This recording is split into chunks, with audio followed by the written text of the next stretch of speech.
this evening, and welcome, hello, for those of you who are cyber connected. And this is our final meeting of the series in Buddhism and Mindfulness for Everyday Life, or Mindfulness and Buddhism for Everyday Life. And as tonight, as in the prior sessions, we'll spend some of our time actually in meditative practice. I will go over some of what I talked about last time, just to recap that. I have a few ideas that I would like to present this evening, I will do my best not to cram too much in, because there's so much that I would like to communicate about the basics of a Buddhist perspective. And I would also like to spend some time emphasizing the in everyday life part, at least as in everyday life as it has been relevant for me. Hi, welcome. Yeah.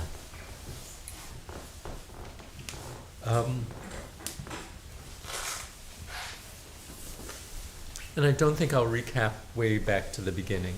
I'll just now that I said that, just a reminder that Buddhism is practiced and philosophized quite differently in different lineages of Buddhism. So much as with Christianity, one could ask a very interesting question: what makes a Buddhist, as relevant as what makes a Christian a Christian? Is there a sine qua non? Is there something that is necessary to define yourself as a member of a particular philosophy or religious approach? Hi, welcome. And there's more coming. It is this chair theory, as I'm sold on it. I'm sold on it. We've got 40 more in the closet, so we're all set. Okay, and we have a couple of seats available here, one seat and one seat here. And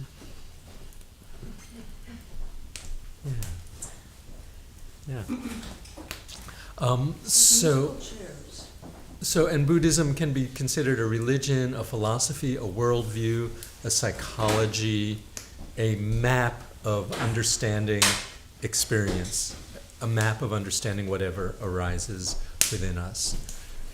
My particular, the depth of my training is in the Theravadan tradition, in insight meditation.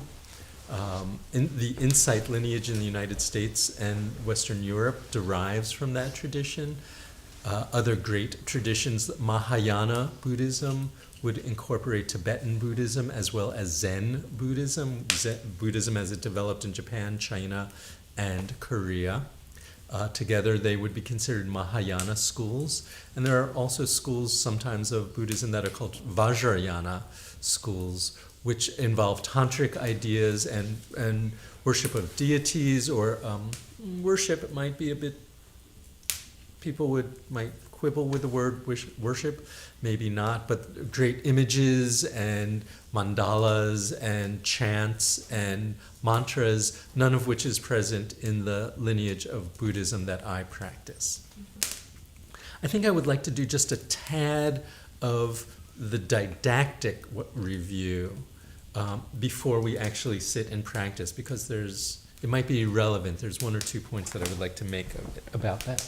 So, what I presented last time, this was so much fun for me to do at home, by the way. This is so much more organized than I'm usually like. I'm spontaneous to an obnoxious degree, or I'm defiantly spontaneous sometimes. And so for me to actually present this in a way that I thought would make sense was a very good, right, this is organized, this is helpful. So in many lineages of Buddhism, especially the Theravadan Buddhism, this would be considered the core teaching. This was the first teaching that the Buddha, who was a real historic person, a human being, and had an awakening experience. This is the first teaching that he came back and shared with his compatriots with whom he had been practicing more ascetic and ascetic practices before his own awakening. And so his awakening was based on finding the middle way between extremes of asceticism and self-indulgence, which is a hallmark of all Buddhist practices. It's considered the middle way. So the Four Noble Truths are, and I will explain it very briefly after I go through them. There is dukkha, and I will explain what dukkha is. The cause of dukkha is clinging. Dukkha ceases with the relinquishment of clinging, and that there are ways, it's called the Eightfold Noble Path, there are particular practices, both actual practices and ways to live in mental practices, that lead to the relinquishment of clinging. Dukkha is most commonly translated as suffering, and it's not inappropriate to translate it as suffering, but the nuance and the connotation of the word is much more nuanced than that. It's a broader reach. So dukkha could be thought of as the ultimate inability of anything to provide lasting happiness. That everything is transient, that nothing is ultimately satisfactory or able to satisfy the human yearning that we can feel, the human longing that we can feel for transcendence, for perfection, for being our own best self, for the world being its own best self. That dukkha is a principle is a fundamental principle of existence. In and of itself, I think it's a fascinating and radical concept, and it's in some ways the opposite of the idea of perfection, that there is a perfection that humanity had that we fell away from or that we can attain again. It's that it's intrinsically like a wheel out of balance. It's intrinsically not going to be what we can, in certain moments, fantasize and touch into the paragon, the ideal, the most perfect example of it. And that's not to say that there's not perfection in the imperfection itself, and that there's not like miraculous and beautiful complex order and rhythms and rules and laws of how nature works, but that ultimately in the human realm there is unsatisfactoriness. And that the cause of that unsatisfactoriness is clinging to anything, clinging to ideas, clinging to concepts, clinging to a relationship, clinging to an idea of how a relationship should be, clinging to a religious tradition, clinging to the idea of how that religious tradition should be, clinging to the idea that the self, this deep psychological sense that we carry within ourselves, is just as we imagine it to be. Clinging maybe even to the idea that there is a self in the way that we imagine it. It's not holding something. It's not. Now, clinging is often considered an extremity of desire. And so a misunderstanding of Buddhism is that desire itself is suspect. That desire is what leads to suffering. Now, desire can lead to suffering over and over, often. But it's not that desire itself is misguided or sinful or evil or whatever words you use. It's that when desire becomes grasping, when the desire to have something becomes, I want it, I need to have it. This will satisfy me. The false idea that if only I had this, then everything would be okay. If this outside condition were satisfied, then it would be okay. That's grasping. And clinging is a stronger version of grasping. So clinging to anything, that's one of the radical ideas, is clinging to anything is where suffering comes from. I can sometimes experience that myself, in that suffering comes from wanting things to be different than they are. All suffering comes from wanting things to be different than they are in this moment. In this moment. I want it to be different than it is. Now it gets a little tricky because a lot of important social justice and meaningful things in the world also come from wanting things to be different than they are. So it's not that wanting things to be different is intrinsically bad, but it's how one holds it. So suffering eases with a relinquishment of clinging, and that there's a way to practice the relinquishing of clinging. And the historic, traditional, classical way in Buddhism to relinquish clinging is the Eightfold Noble Path. And sometimes the word is translated as wise, sometimes it's translated as right, and there's things that have to do with wisdom or intention or how we hold ourselves internally. So having a right view or right understanding is usually translated as it's a right understanding of the role of clinging, and it's a right understanding of the role of dukkha and the fact of dukkha. If you don't have that understanding, then this path will not make sense in the same way. Right intention or resolve to live one's life in accord with these beliefs.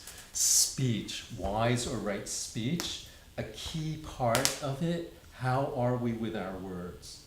How are we with, words are so fundamentally important and it's not just spoken word too, it's written word also. It's not like you can get away with writing things and not speaking them, and especially you can't send it anonymously, or you can, but it's not necessarily wise.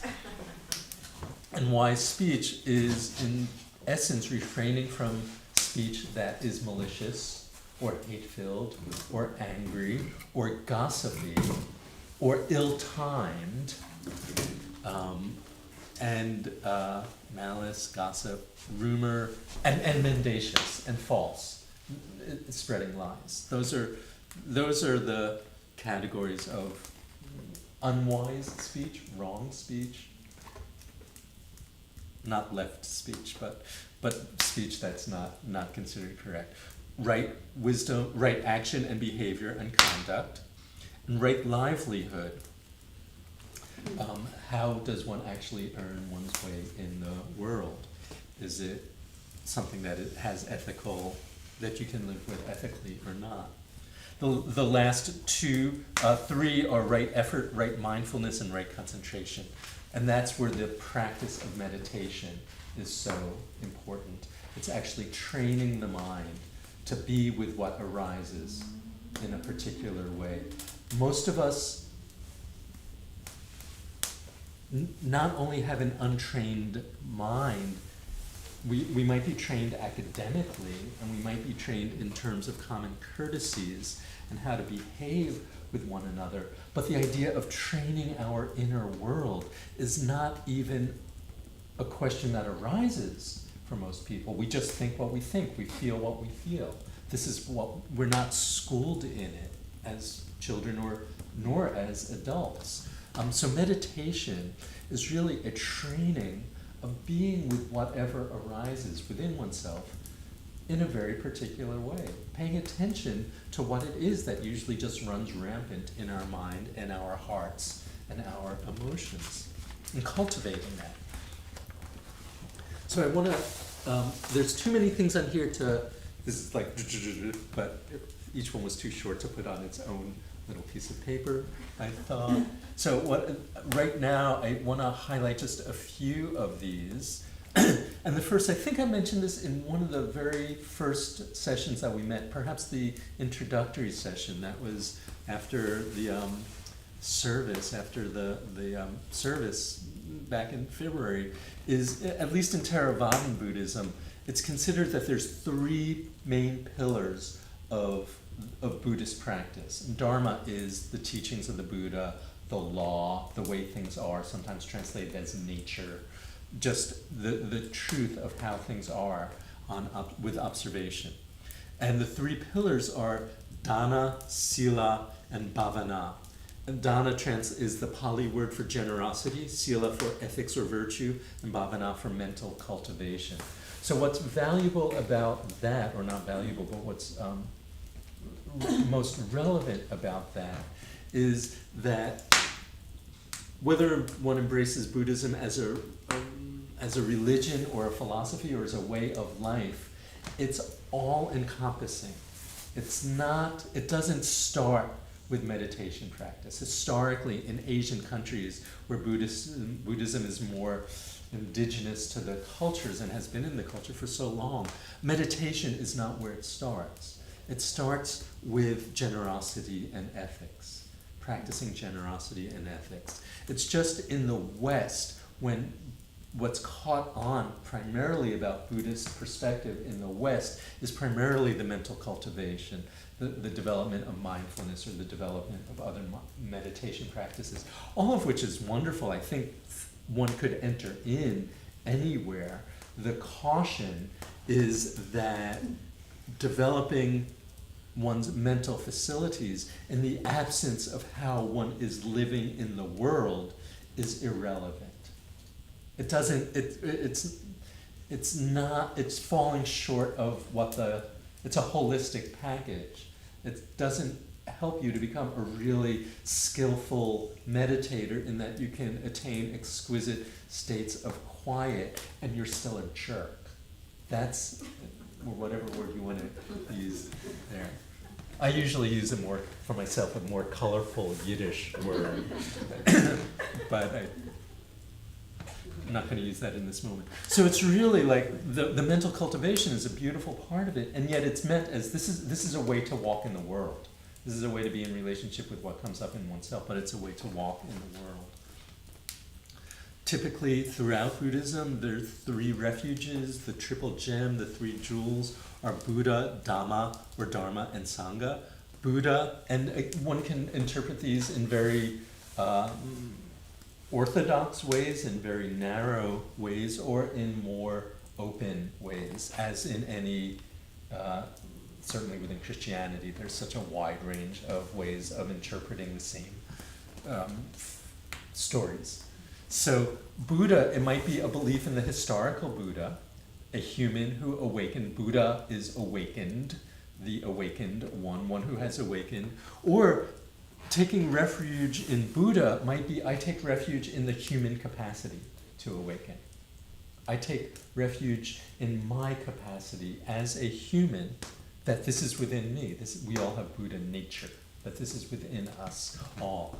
Dharma could be, I take refuge in the exact specific teachings of the Buddha as they were offered, or in my lineage, the other teachers, that I'm a fundamentalist when it comes to text, or I take refuge in observing the way things are in nature, in life, in my own life, in humankind. Just a deep, deep analysis and coming to one's own sense of what Dharma is. Dharma is often tied with Buddhism, but it's not just a Buddhist word. Hindus use the term Dharma as well. It's an old Sanskrit term. And Sangha is the sense of community.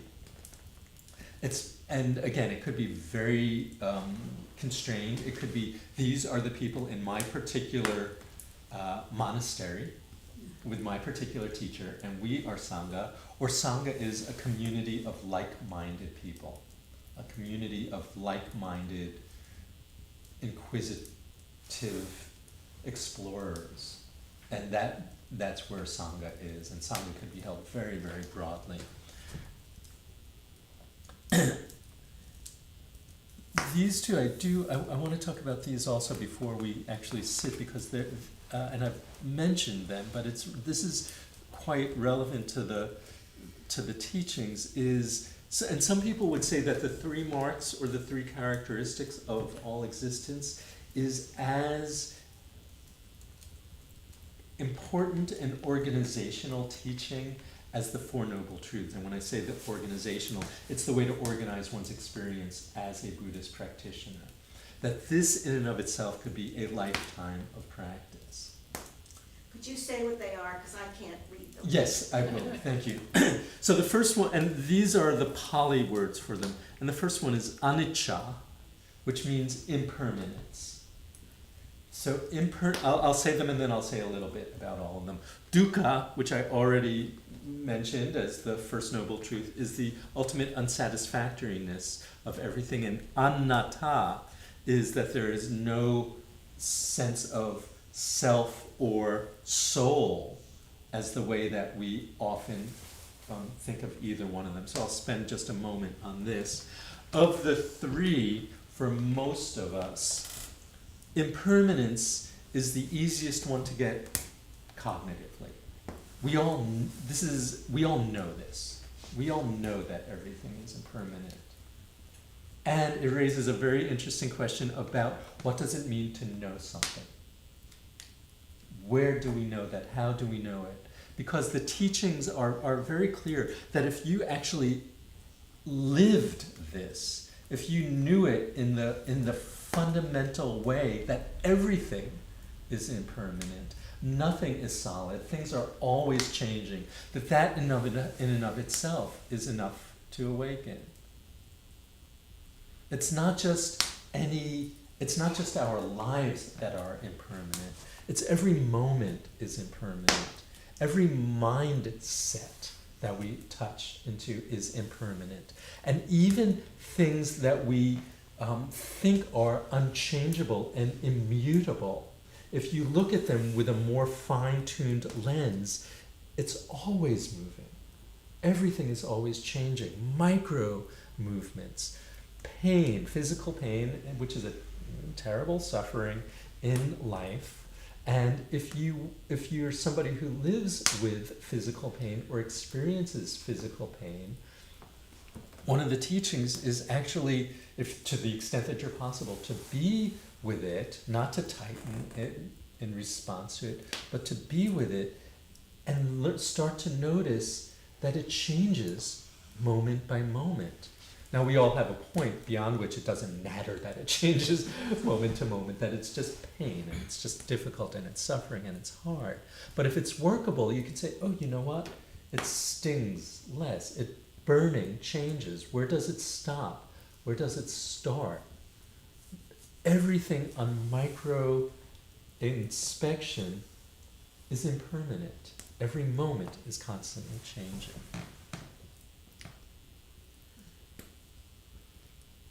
Meditation is a wonderful place to practice seeing impermanence, right? So if you, in meditation, an anxiety comes up, or a strong emotion comes up, or even a powerful thought comes up, and you don't hook into it, if you don't glom onto it, if you don't poke it, and if you don't get caught in it and immediately identify with it, just watch and see what happens. It goes. Or it gets replaced by something else. It gets replaced by something else. It's fascinating and it's wonderful and it's horrible. Because also what goes are moments of sublime realization. This is like stepping aside just for a moment. Sometimes I literally do that. That's why I move I have to be careful. I move the ones from here. It's a fascinating thing about human consciousness that we can tap into a moment of exquisite attunement to miraculous mystery, and we can tap into the most sublime, glorious, open-hearted, kind mind state, whatever it is, and then we stay there and we stay there and we stay there, and then something happens and it's like, ooh, that pissed me off, or oh, I forgot to do this, or oh, I'm hungry, or oh, you know, I think Jessica Chastain was really good in her last movie. I wonder what she's going to do next. I saw her before she was a star, and like, yeah, but you know, I wonder. It's hard for Hollywood actresses, huh? It's like, you know, and you're gone, and you can go from the most tapping into the holiness of things into the most, and we just do.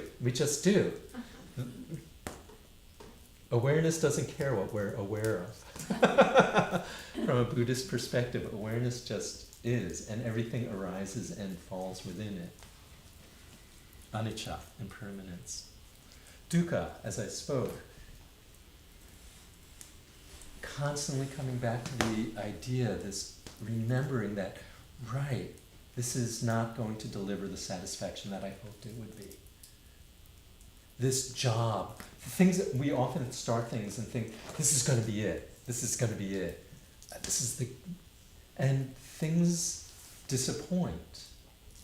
Now, not everything disappoints, but things don't deliver the additional wish of, I'm going to use, these are not Buddhist words, deliverance or salvation.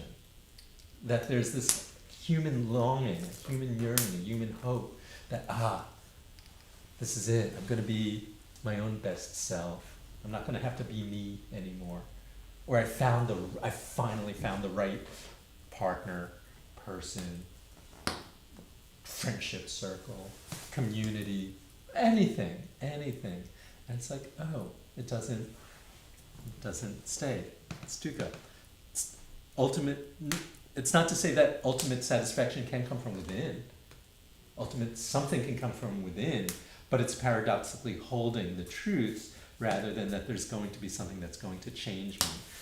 An early 1970s book that popularized meditation in the West, Wherever You Go, There You Are, by John Kabat-Zinn. Wherever you go, there you are. I think most of us, at some level, carry at least some wish, I think it's deep in the human psyche, that I can transcend being me. I can transcend being me in the ways that I don't like being me.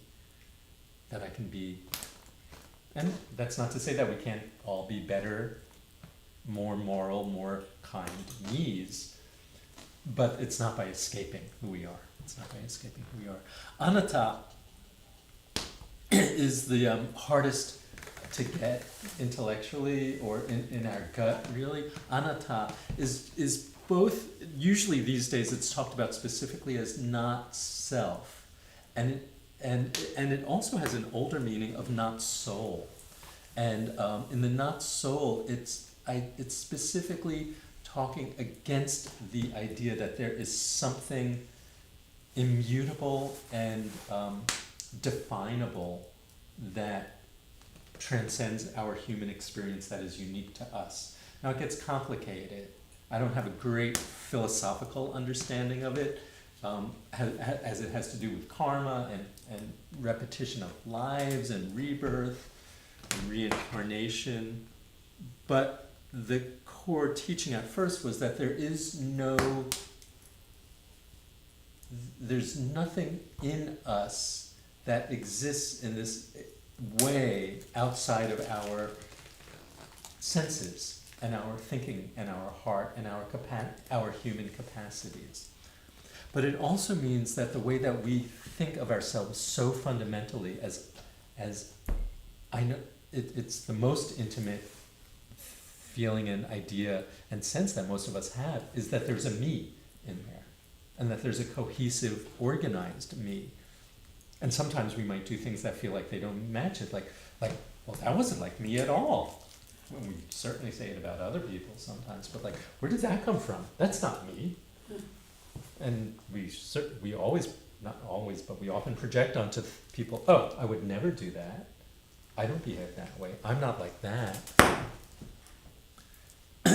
Also, possible in meditation, much trickier, but a possible discovery is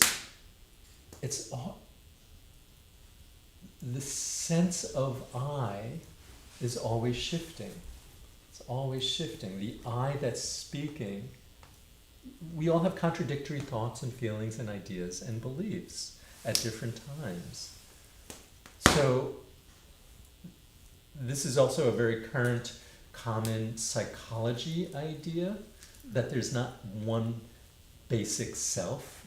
Internalized family systems, IFS, is a big wave in therapy right now. You might be familiar with it or not, but it's like we have multiple selves.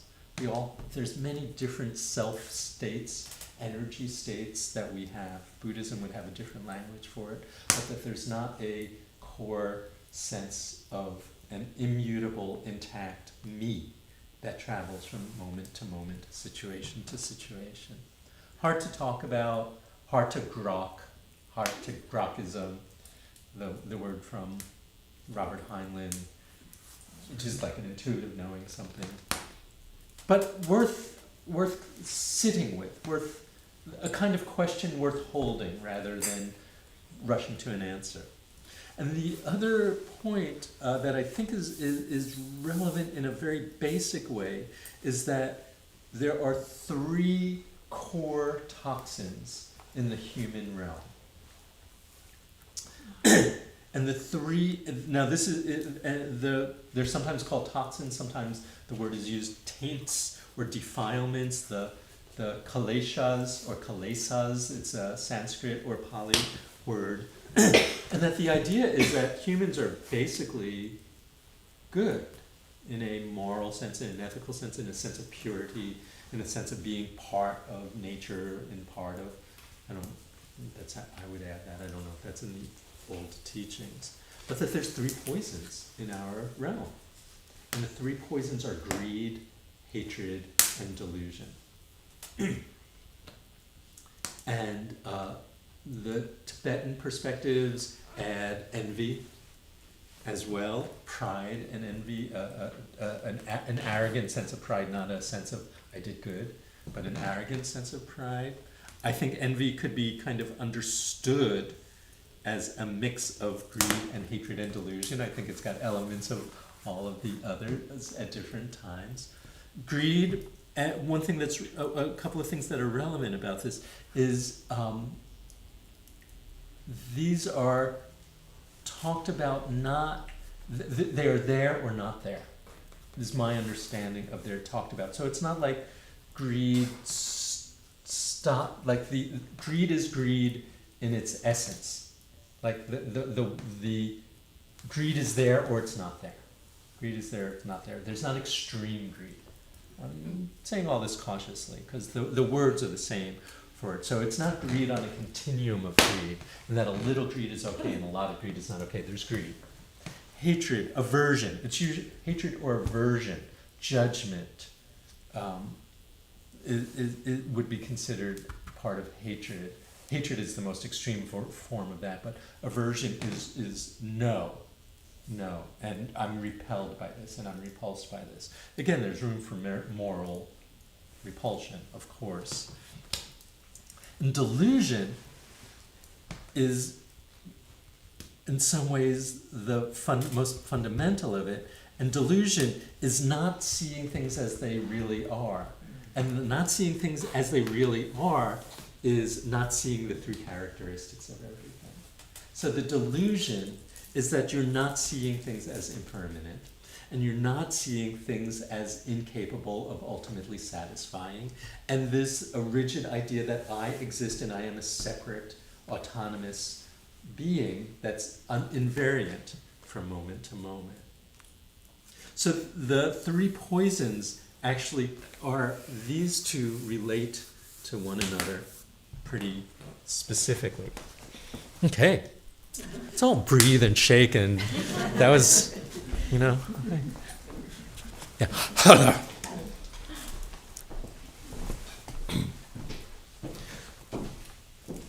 So I wanted to go over all of this prior to meditation this evening, not for you to use the meditation as an academic time of studying these intellectually, but that some of these ideas are extremely relevant to our meditation. And be open in the meditation to what comes up, to seeing things a little differently. So again, in the meditation that, in mindfulness meditation, we will find, the basic framework is to be here now. And we're practicing, training the mind to not be in 14th century any place, or to be in yesterday any place, or tomorrow any place. And we do that all the time, and that's even more absurd because we have no idea what that's going to be since it hasn't happened yet. So it's always fiction. It's always fiction, the future. And yet the mind wants to be anywhere. The thinking mind wants to be anywhere other than here and now. And so it's training ourselves to stay and not get caught in the hooks of our thoughts and our emotions. Not get pulled into them in desire or aversion or planning or bemoaning or revenging. Whatever it is, it's noticing everything. Oh, this is arising. Oh, this is arising. And if one can, and easier said than done, years and years, right, of doing it every day. It's so if the mind wanders, please don't beat yourself up for this. The mind wanders. That's what neurologically, I think that's what the prefrontal cortex does, is it scans. It scans. It's been very helpful for us as a species that it does that. But it's training the mind just to be here now. And it's training the mind as much as we can to be here now with a sense of friendliness, with a sense of, we don't have to love everything that comes up. Much of what comes up in our own minds will be appalling and upsetting. And, I can't believe I'm thinking that, or I don't want to think that, or, didn't know I had that in me. It's just to be with it. Be with it. And if you don't get hooked, notice the impermanence of it. Thoughts come and go very quickly. Emotions, once they get lodged, can be longer, can take longer. But still there's subtle variations moment by moment, always in what we're doing. I think I mentioned last time, so we always want to be present in the body as we're meditating, because the body is a much more reliable guide for here and now than the thinking mind is. The thinking mind is there and then pretty regularly. You always want to be in the body, typically anchored in the breath, or anchored in hearing, or anchored in the phenomenon of sitting. Right? Just knowing, as soon as I say the words, notice that sitting is happening. There's a subtle shift that can happen in your body where you bring the attention in. Right, sitting is happening. My muscles, everything is aligned in a particular way.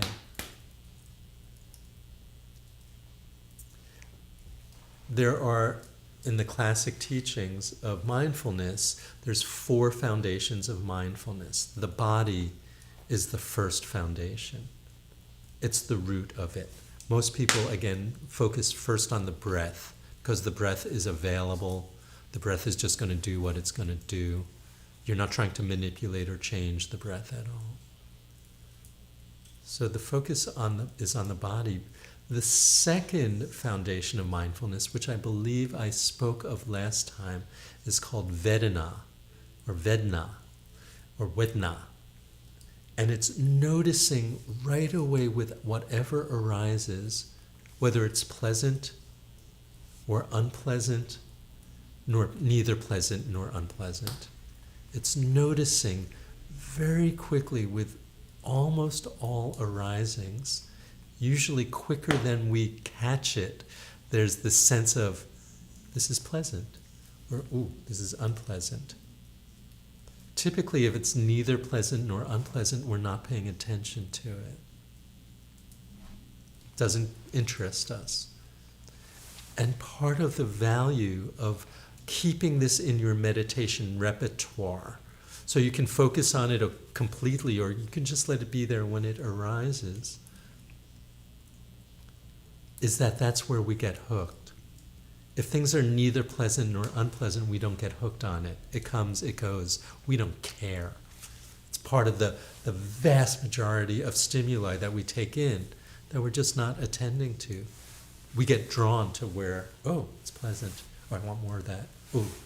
How can I make this better? How can I make this last? How can I tweak it so it's even more? Or how can it feels so good just to delight in thinking about it. Let me sit in the delight. Let me sit in the pleasure of it.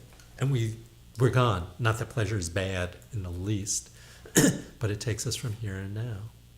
And of course, if it's unpleasant, then it's like, oh, I don't want this. I can't believe I have to go through this again. And or whatever, however it takes us. If it's unpleasant, it takes us down different avenues. So including in the meditation the capacity to notice pleasant or unpleasant.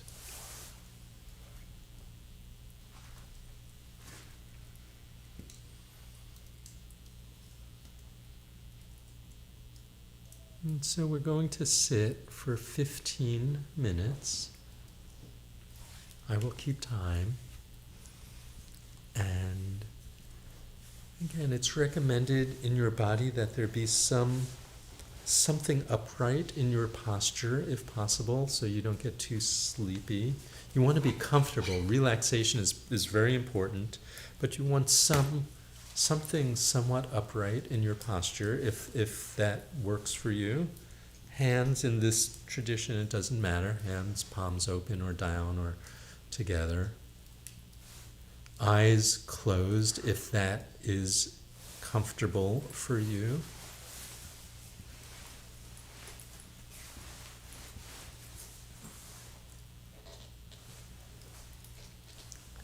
And the thoughts will not stop. And see if, with the thoughts, if you could just allow them to be as you bring your own focus to the breath.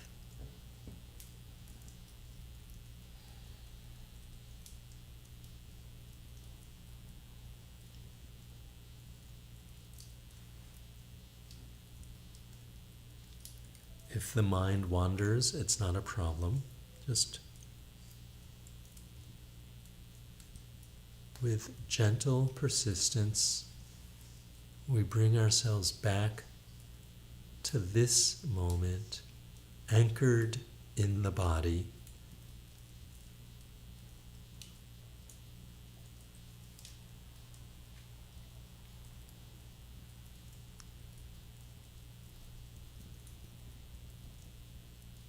Allowing to arise whatever arises.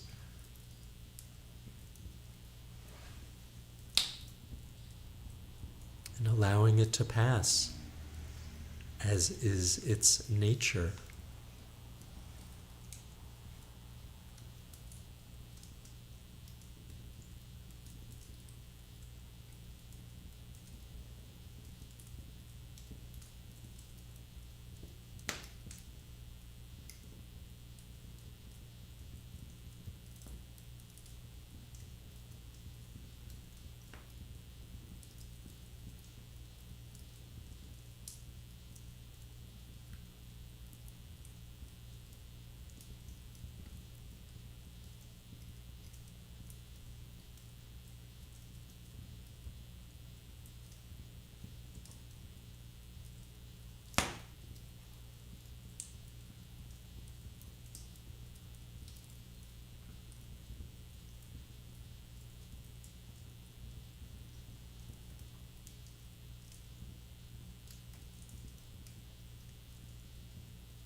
as we continue to sit, see if it's possible to let go of whatever can be let go of. Gently, persistently, being with the breath,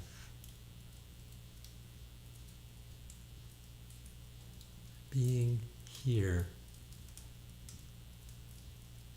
now, in this moment.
In this moment, is there something to which the mind is clinging?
two meditation, no two meditation sessions are alike. No two moments from meditation are alike. The more closely you look, it's all new. Spend a few minutes, thoughts, curiosities, questions, challenges, delights. Anybody have anything they want to speak? I had a lovely feeling in my hands. I had heard somewhere, maybe a yoga teacher, who said if you want to be stable, it's down, and if you want energy from somewhere, it's up. And so I had my hands up, and there was the most wonderful feeling of energy. And even when the fire engine went by, it didn't disturb that. So it was a very wonderful, Yeah, yeah, that's great. It's great, and it's great to notice. Okay, pleasant. Right. This it feels, and what happens in the body when there's pleasance? It feels more. One feels softer. One feels more relaxed. People want to comment, but it's not going to go out on the internet unless they talk about that. Oh, okay. Thank you. I'll repeat the questions then, rather than pass the microphone. So the comment was a wonderful feeling in one's hands from meditating, with the palms open, and the only thing I would add to it is that's great that it feels wonderful, and be careful not to then seek out that feeling. It comes. It just comes. It comes. It goes. And I will not be disappointed if it doesn't come next time. I'm just grateful when it comes. It was just lovely. Yeah. I might have quoted this last time. There's one meditation teacher who said this years ago, and I wrote it down, is nothing can ruin your day like a good sit. Like having a good meditation sit, it sets up all these extra, so.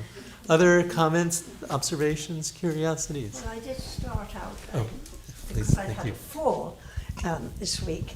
I had started out with pain, and most of the time you were talking, that was very, very evident. And I got myself into a wonderful sort of sitting position here. And my body just relaxed. And so for me, it was a wonderful meditation, because I just went into it somehow, and the pain, it's there, but it's not bothering me. Right, which is It's a so wonderful thing. so important. And there's a very powerful teaching in that about how to be in relationship to our own pain. And so typically, and this is not our fault, this just happens, when something happens in the body that we don't like or is painful or aversive, we clench, we tighten in resistance to it. And then the clenching and the tightening and the resistance actually becomes part of the suffering. And so part of the, and mindfulness techniques are used in the treatment of chronic pain often. And it can sometimes alleviate the need for surgery, it can alleviate the need for medication at times, is if one could just be with it and not clench in response to it, but just let it be, that gives you a very different access to the pain, different relationship with the inner experience of it. So thank you. Yeah. One more thought or comment or question, if there is, before we continue. There was a fire engine go by? Yes, yeah. There was a fire engine that went by. Yes. Since we began, I have been trying to practice mindfulness, and it hasn't been going terribly well. But here in the group, with you and the other people, it's gone extremely well. And that's merely as an observation. Yeah. Are you practicing mindfulness meditation or just being mindful? More like being mindful, I believe, but with the hope that it will evolve into meditation. So the point of mindfulness meditation is not to become a better meditator, it's to bring mindfulness into everyday life. I think I might have mentioned by analogy, as a musician, the point of doing scales and arpeggios and Hanon studies and whatever else you do to study. Mine was in piano a long, long time ago. It's not so you get really good at scales, it's so you can make better music. So the point of practicing meditation, mindfulness meditation, is that it increases the likelihood that we can evoke mindfulness in our everyday life. Mindfulness usually doesn't arise unbidden. Now, sometimes it does. Sometimes it just comes up and we're in a situation and we're mindful. But mostly we're mindless. Mostly we're entranced, moving from one trance to the next, unconscious. Like what? It really is an astounding thing. I think we live really in trance, light trance states, and we can be pulled out of them. So mindfulness practice is exactly that. It's practicing it. So it's like during the day, it's like, oh right, I can be mindful. It's raising the odds that mindfulness is likely to happen. And then if you sit, and that's why you can develop a daily practice of it. You're starting bit by bit to train the mind. And then if you're actually doing it then once or twice or 3 times or 10 times a day, but it might be once or twice, or it might be once or twice a week, it occurs to you, oh, wait a second, in the middle of doing something, how can I be mindful here? That's great. That's great. Oh, right. And then you're gone 30 seconds later or a minute later or 2 minutes later, but that doesn't matter. Each one is a drop in the bucket. Each one is moving in that direction. And good luck with it. And it's not at all uncommon to feel that it's much easier to do in a group when somebody is guiding it and there's a setting for it, and it's harder to do on one's own, and it's harder even just to wait for it to arise spontaneously. So that's pretty much the modal experience of it, I'd say. That's the most common experience. I think everyone else doing the same thing plays an important role in making it work for me. Yes. Minimal activity. Yes. So the comment was that everybody doing it at the same time helps us. I'll turn that off. Thank you. I just push the button.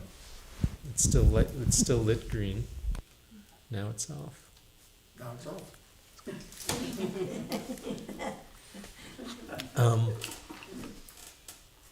And I'm open to the possibility also that there are things happening when we all sit together above and beyond what we currently know or understand in terms of a collective mental phenomena that might be emanating from the right hemisphere of the brain that we don't understand as well as the left hemisphere. So in these ways, but that's a whole nother kettle o' fish and ball o' wax that we're not going to go into right now. So let me just, there's a few more ideas that I think are really key to include, conscious of the time as usual. So I realize I have not mentioned this yet, and this is an important, a very fundamental part of teachings in Theravadan Buddhism. And all the Buddhist traditions, by the way, have some aspect of this. And this it's not all about suffering, and it's not all about how grim and imperfect and unsatisfying the world is. There are 4 qualities that are considered the Brahma-viharas. And Brahma-vihara would translate to the abodes of the gods, the divine abodes. And the 4 qualities are metta, these are the Pali words, metta, which is loving kindness, karuna, compassion, which is not only loving kindness, but empathy and concern and caring for the suffering of others, mudita, sympathetic joy, taking pleasure in other people's happiness, and learning to find happiness in other people's happiness, which is for many of us a skill that needs to be learned because it doesn't arise spontaneously always. We can feel envious or judgmental or critical of other people's happiness as if there's a finite amount to go around. So if they're happy, it's taking away from my happiness. Or that we can take pleasure in other people's suffering, the great concept of Schadenfreude, which is to take delight in the suffering of others. So mudita is the opposite of that, is we're going to take delight in other people's happiness. And equanimity, which is of a somewhat different category of the others, but equanimity is this, is acceptance and being with what is. It's not in the least a quality of endorsing or subscribing to behaviors that are immoral or unethical. It's not saying that everything is okay and everything goes. And nor is it saying that I don't care, that I'm not invested in life and the world and my community and humanity and the planet. It's not a nihilistic things don't matter. It's this equanimity is a much more nuanced, this is what is. Let me deal with what is. And how do I respond wisely from that? What is a wise decision to make? Compassion without wisdom is exhausting. Compassion without wisdom leads to burnout and leads to not managing oneself. This came up in here. This sliver of discussion. Because the need for compassion in the world is endless. The suffering in the world is endless. I cannot fix that. You cannot fix that. Together even, maybe, we cannot fix that. So how do we respond with compassion, with measure, with kindness, with loving kindness to ourselves, compassion to ourselves? How do we balance that? This gives you more of a flavor of Mahayana Buddhism. So Mahayana Buddhism is the Zen Buddhism and Tibetan Buddhism. And again, the principal teaching there is the development of bodhicitta, which is a wise mind, heart, with the idea that one is going to work for one's enlightenment so that one can enlighten, so that one's enlightenment is contingent on I want to be enlightened so that I can ease suffering for all sentient beings. That if you're doing it just for yourself, which is actually not on the ticket in any of the Buddhist lineages, frankly, even though it can sometimes be parodied as that from one Buddhist lineage to the next. But the Bodhisattva vows give you a flavor of Mahayana Buddhism, which is rich and colorful and extreme and completely paradoxical. And these are Zen vows. There's different systems. There's some systems that have 5 and some have 10, and they're different. I kind of like these, and this is just one that I'm presenting. This is the first vow, our sentient beings are numberless. I vow to liberate all sentient beings.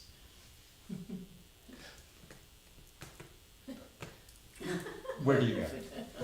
Sentient beings are numberless. I vow to liberate all sentient beings. Similarly, delusions are inexhaustible, and I vow to end them all delusions.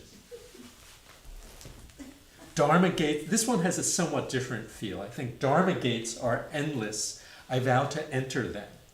Dharma gates are endless is a somewhat different flavor. Dharma gates are endless means that anything can take you into the deeper truth. Anything can be a gateway to seeing impermanence, dukkha, anatta. Anything can take you into the whole. It's William Blake's Seeing the World in a Grain of Sand. It's everything is a portal. Everything is a doorway. Is that like the universal unconscious? Would you relate to it that way? That wouldn't be a concept in traditional Buddhism, but it certainly makes sense that there is some. Seems to speak to me that way. Yes, and that Yes. that makes perfect sense to me. And the last is the way of the Buddhas is unattainable. I vow to attain it.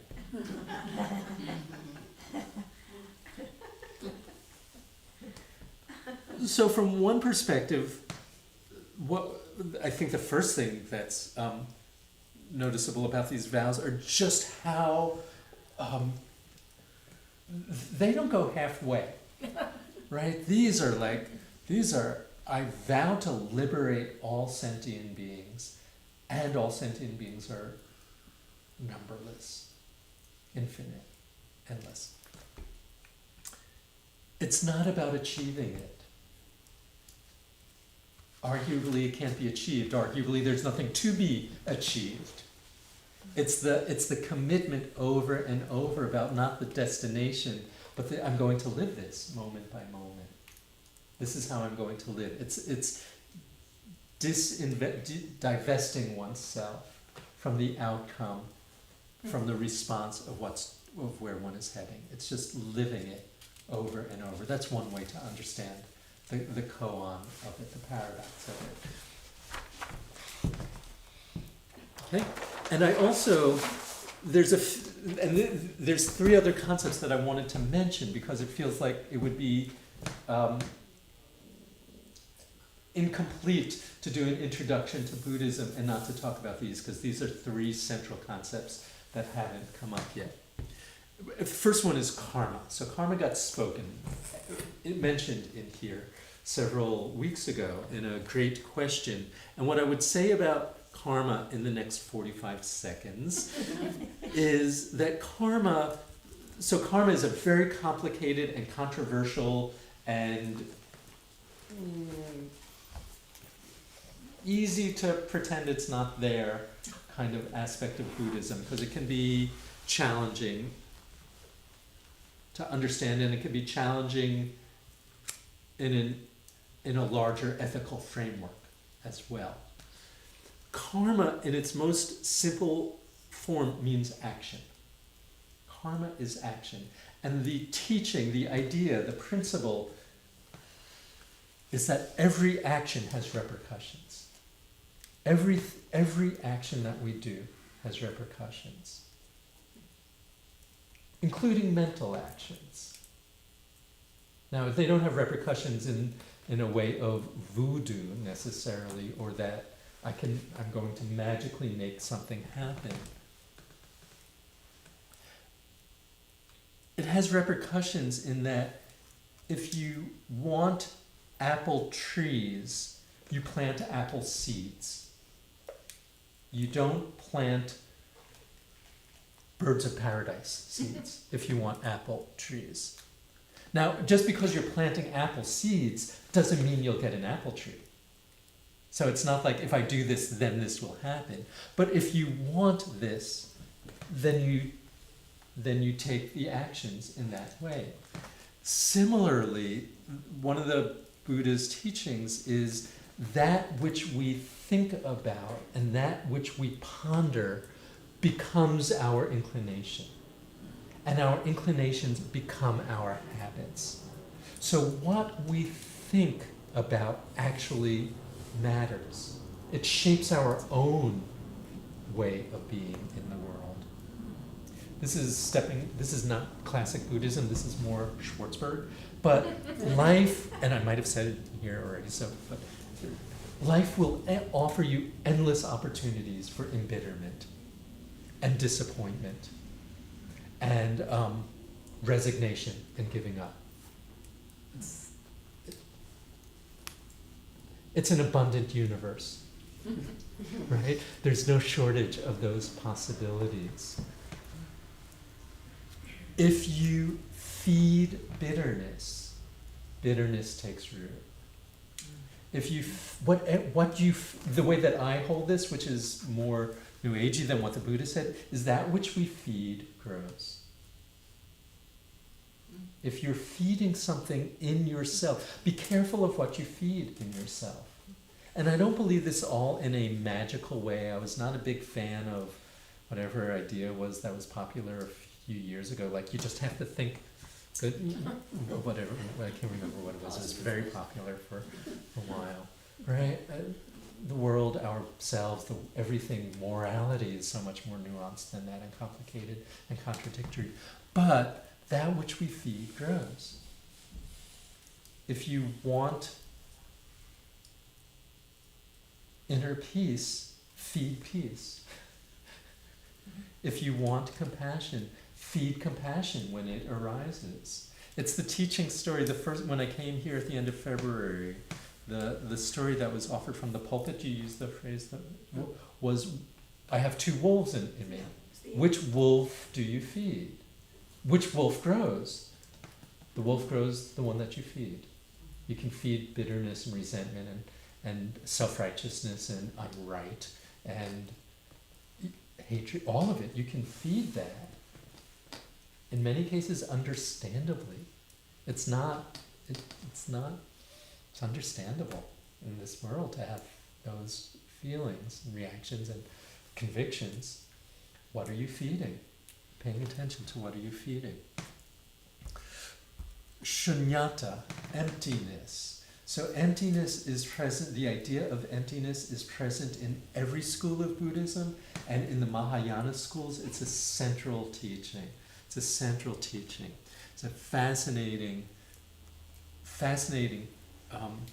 concept, and I would distinguish it, first of all, there's entire books that are written about emptiness and practices that go on for your whole lifetime. It's distinguished from psychological emptiness. It's not like I feel empty. It's not like I feel like, which we can at various times feel in our own psyche. I just feel empty, feel depleted, I feel like I have nothing. That's not this teaching. And nor is it that there is nothing in the world, that nothing exists. It's more that everything is empty of independent existence. So it's got two pieces. Said one way, everything is empty of independent existence, and related to that is everything is somehow interrelated. That everything is interrelated, and that everything is independent, empty of independent self-state, selfhood. It's a wonderful intellectual and everything arises because of certain causes and conditions. Any emotion that you're feeling is arising because something led to it. A thought led to it. What led to that thought? History, habit, prior experiences. Nothing can be taken as having independent existence. The whole thing connects to everything. Everything connects to everything in some way or other.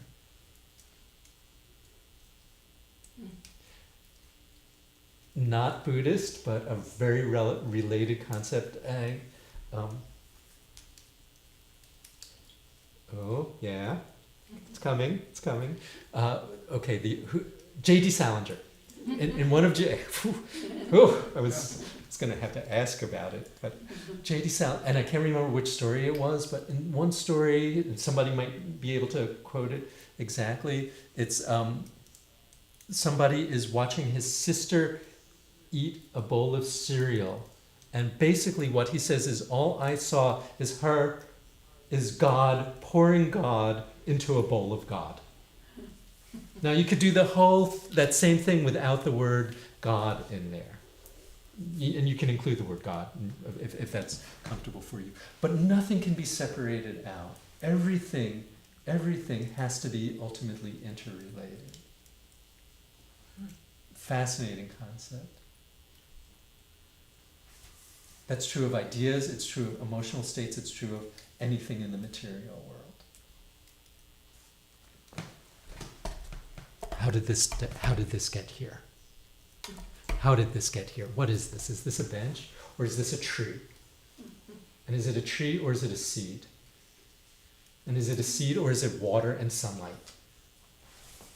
Over and over, that the idea of separation is an illusion, is a deep, deep illusion. I was wondering about the poem of Thich Nhat Hanh's of interbeing.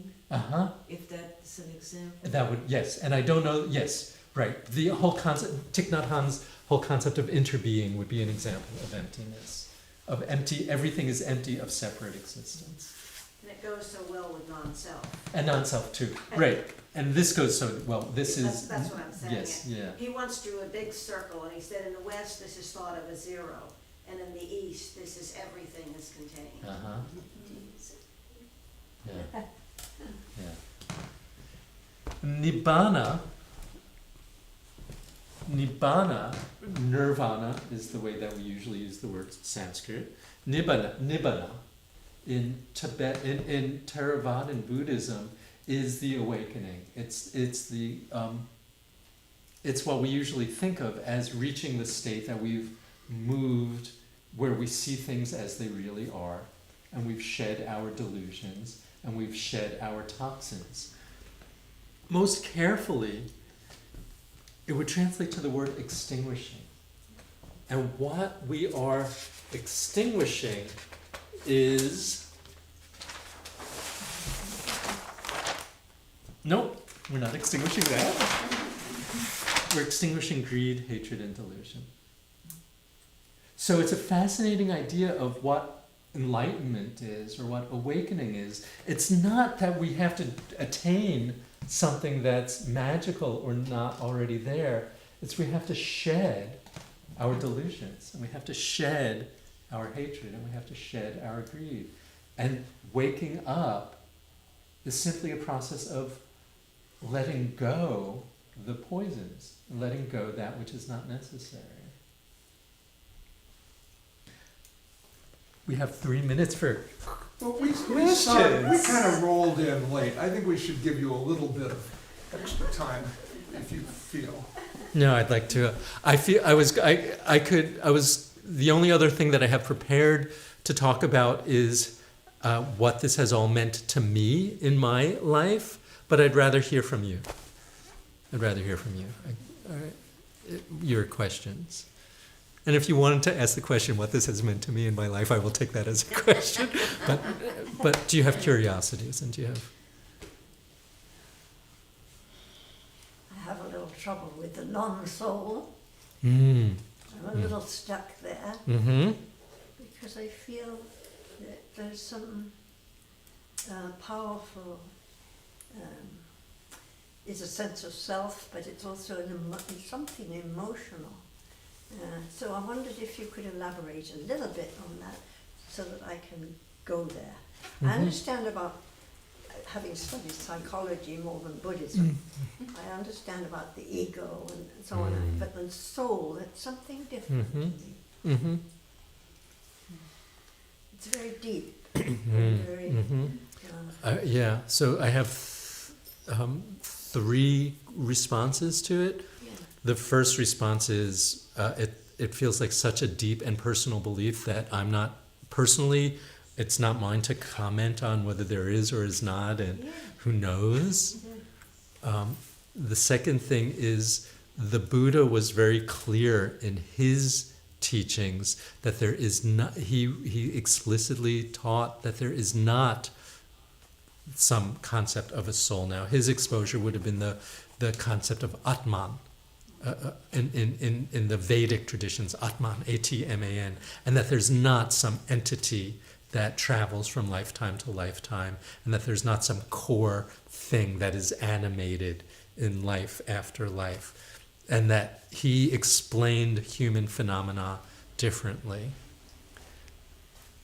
And I would say from an equally valid Buddhist perspective is the challenge is not in the belief of the soul or not in the soul, but it's in the clinging. Why cling to, how do we know?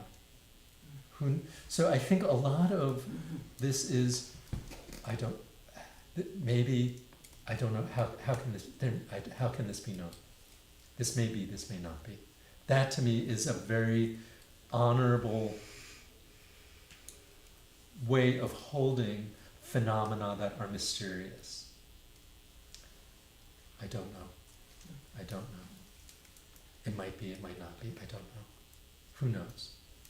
So that to me feels like it's consonant with my Buddhist perspective, regardless of what the teachings specifically are. Do not cling. So how do you understand honoring the Buddha within?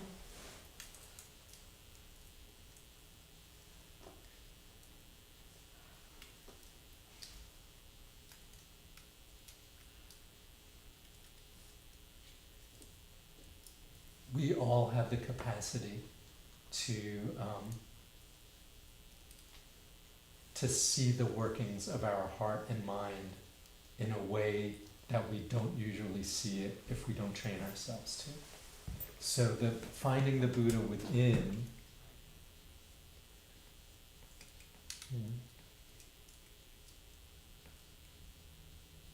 and for me, in some moments, is simply thoughts are just thoughts.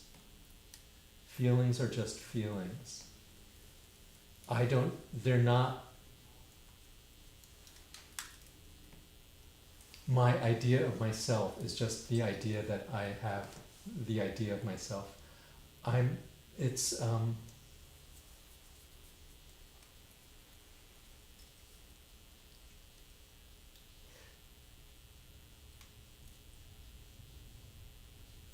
Consciousness arises, thoughts arise, things arise. That is undisputable for me. Something is arising, something is noticing the arising, something is with it, something responds to it. There's something happening. What that is that's happening, I don't know. I know I can trace the impermanence of it. I can try on the map of the unsatisfactoriness of it, and I can see, right, every idea that I've had that I thought would bring me happiness hasn't, and nothing external has brought me happiness. Now the Dalai Lama would answer, the Buddha within is finding your kindness. It's finding your kindness. It's all just like, it's not, forget the wisdom teachings, forget all this, is be kind. Be kind. Also honoring the Buddha within with someone else or other essences. I mean, what are they? I mean, it's hard to reconcile these two. Well, if there's no, Would you if there's repeat the question? I didn't- it's about honoring the Buddha inside somebody else. Ultimately, there's no separation. So It's all the Buddha. it's all. So I think Robert Thurman, who was a significant Buddhist teacher. No, that's Howard Thurman. Oh, Howard Thurman, Robert Thurman. I know. Maybe it was Howard, but I think it was Robert Thurman who, when he wasn't busy being Uma Thurman's father, which he still is, parenthetically, I think he came up with the analogy of if there's somebody in the subway car with you who's loud and obnoxious and needs help, we're all in the subway car together. Like and there was more to the analogy because that's not like feeling like a very good analogy at this moment. But that we're all in this together. Like if I treat you poorly, I'm treating myself poorly. Like that. There's no ultimate separation. There's your well-being. My well-being is tied up with your well-being. Yeah, I get that. I'm happy to go on. I just want to so we'll go another few minutes since it's our last meeting. Please, Anthony. I think about the Hindus who are very manage to be peaceful in the face of death because they feel like that's not, there's a continuation and that's not the end of things. I'm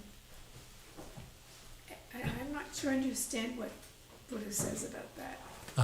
Could you repeat the question? Yes, is that Hindus can be peaceful in the face of death because there's a sense that things continue, and the question is, what do Buddhists believe about that? So the classic Buddhist teachings involve reincarnation. The classic Buddhist teachings are one is born over and over and over in the wheel of samsara, in the wheel of wandering, until one awakens. And once one awakens, then the good news is that you're not born back into the human realm, which is considered a realm of suffering. That's from that perspective. And Mahayana Buddhists take that to one keeps on taking form of some sort or another until we are all awakened. That my awakening is tied in with everyone's awakening. But the idea of reincarnation, of rebirth, was central to the Buddha's teachings and not well explicated, because it went hand in hand, but there is no soul, or there is no one thing that travels from lifetime to lifetime. And I think I mentioned, but so it was very similar to Hindu teachings, and there are many Buddhist teachings and practices about dying, about how to be in your moments of dying. The Tibetans, more so than any other, I think, world teaching, have articulated a very exact chain of what happens after death, and what you do in the moments of death, and what you do in the moments after death, and what happens if you don't do that, and what you can do, and how you can influence your next rebirth, and whether it's all accurate or not, I don't know. But there's a tremendous emphasis on preparing for dying, and being with dying as it's happening, and being at ease with dying. You know, Thich Nhat Hanh is sort of taught a little differently to the West, and he sort of, takes Buddhism and sort of changes it. And one of the things that he's talked about is, well, it's the traditional Buddhist thought, no birth, no death. But he talks about when you die, you go to the ultimate dimension.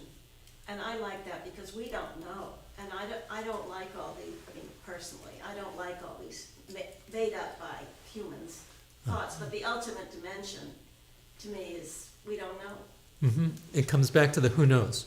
Yeah, who knows? And he also talks about when you die, you go to the arms of Mother Earth. And I just love that because if I'm buried, I'm an environmentalist. So if I go to the arms of Mother Earth, it's wonderful. And then the ultimate dimension, who knows? Mm-hmm. But all those people that had, almost death experiences see white lights and they have a hard time coming back. So that's where I'm going, the ultimate dimension.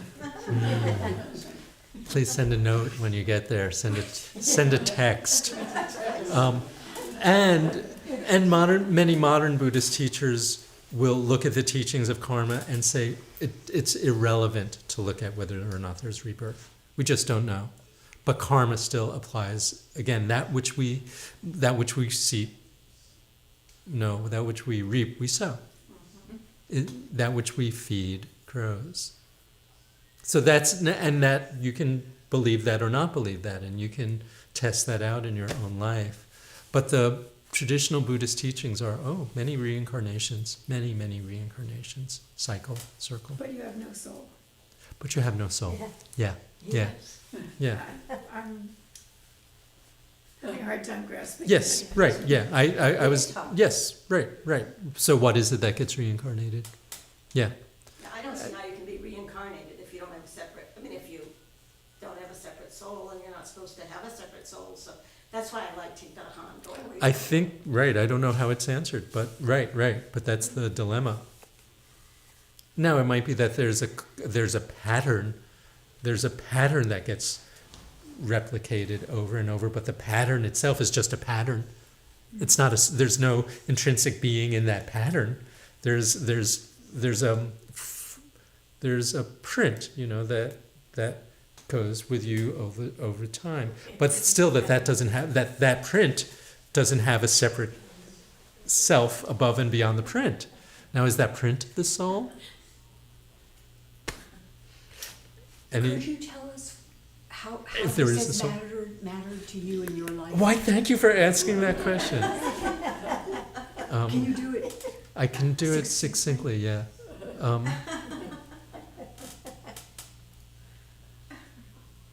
Because I was thinking about it for this presentation tonight, and I remembered, so I started meditating in 1998, so 26 years ago, and I remembered something that I have forgotten over the past several years, is for years what drew me was not Buddhism itself, was the practice of mindfulness. And the practice of mindfulness is what pulled me in and what seemed so appealing to me. And this was before mindfulness became as common in the culture as it is. And mindfulness exists in the culture in many ways now, disconnected from the Buddhist teachings that informed it. But what was the great gift of mindfulness to me was, as a clinical psychologist and as a kind of high-strung, overthinking, potentially neurotic person, I had, around at the age of 40, all of a sudden a new language and a new set of skills and tools to look at my own inner world and my own, what caused me suffering and what caused me to be in a reactive place. And it was so clean and it was so sensible just to look, quiet the mind and look what is going on. And that changed my relationship with my own inner experience in a way that ultimately, slowly but ultimately, became one of the great valuable tools in life. More valuable to me than psychotherapy ever was. I'm a psychotherapist. I'm still a psychologist. There was such possible of liberation from my own unconscious, unexamined thoughts and feelings and reactions. So I was in there for the longest time just as a student of consciousness and a student of how the mind works. And then once you practice mindfulness and develop a certain degree of quietness, then having a map is helpful. Well, what am I looking for? What framework, what contexts am I using? And it turns out that the framework of that Buddhism offers has been a very useful map. It's not the territory, it's a useful map. Impermanence, dukkha, non-self. This has been a very useful map for me. In addition to the kindness, which one could find hopefully in any tradition, in any world religion, will hopefully have something to say about kindness and generosity. But for me, it was the way of being in relationship to my own previously unexamined experiences, and made me kinder, and it made me gave me an increased capacity for kindness that I didn't and don't act on all the time. It gave me an increased capacity to be equanimous, which I don't and haven't acted on all the time. But it's raised the likelihood. So that's. Yes, thank you. Who were your first teachers? My very first teacher was Narayan at the Cambridge Insight Meditation Center. This wonderful woman, she's still teaching, Narayan Helen Liebeson is the name that she goes by. She teaches at the Cambridge Insight Meditation Center, and she teaches at the Insight Meditation Society also. I was fascinated by her. I was drawn to her. I was captivated by her. She had a presence that, and still does, just a very serene and gentle and loving presence. And she was offering teachings that made so much sense that they pierced my arrogance from the things that I had accomplished in my own life, academically and whatnot, and I thought I knew, or I thought I was supposed to know because I had the degree to know, and it was like, oh, right, this makes so much sense. Why didn't I think of this? There was a lot of that. There really was, like, I should have thought of it. I spent my first, the first time I sat a 3-month meditation retreat, I've sat a few of them, so it can really go in. The first one, I realized like a week into it with horror that I was feeling envy of the Buddha. I was annoyed that they kept on talking about the Buddha. And with things that, well, I thought of that too. I understood this. And why are they always talking about the Buddha? As if they should be there talking about this. And I was like, oh my God, both the grandiosity and the patheticness of like being envious of that they're talking about the Buddha. And it's like, thank you. Just bow down in humility. So, yeah. I've really valued this opportunity to come share this with you. Thank you so much for your engagement and your questions and your presence. And